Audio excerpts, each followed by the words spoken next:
لفظ جو ہے وہ مقابل ذہن ہوتا ہے۔ ایک ذہن آپ کا پرسنل ذہن ہوتا ہے اور ایک شعور کا جو محل ہے وہ لفظ ہے،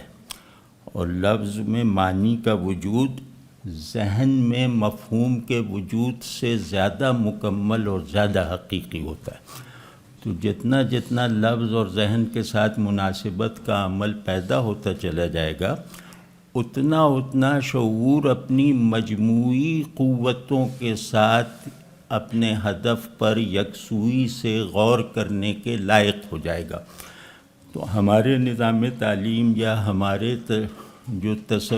وہ تصور علم جو ہماری تعلیم کا نظام چلا رہا ہے، اس میں بڑی خرابی یہ ہے کہ عقل کو اور حافظے کو کل شعور سمجھا جاتا ہے۔ یعنی علم کے لیے عام طریقہ تو یہ ہے کہ حافظے میں محفوظ ہو جائیں کچھ الفاظ جن کے معنی چاہے مجھے نہ آتے ہوں، اور یا یہ کہ کوئی بہت شوقین آدمی ہے تو وہ عقل استعمال کرے، یعنی اپنے ذہن کو ایکٹیولی آبجیکٹ پر اپلائی کرے۔ تو یہ بہت ادھورے تصورات ہیں، اور اس کی وجہ سے ہمارے یہاں علمی ذوق نہیں پیدا ہو پایا، اور رفتہ رفتہ ہم نے یا تو علم کو جو ہے وہ یادداشت بنا لیا، نہیں معلومات میں کنورٹ کر دیا، یا پھر علم کو ہم نے قوت انکار بنا لیا۔ کیونکہ جب آپ علم کی کسی جامع تھیوری کو اپنے نظام تعلیم کی بنیاد نہیں بناتے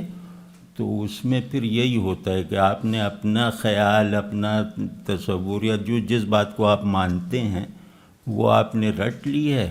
اور پھر جو دوسرا مانتا ہے کوئی اور بات، تو اب آپ کا دل چاہتا ہے کہ آپ اپنی معلومات کی بنا پر اس کے واقعی علم کی تردید کر دیں۔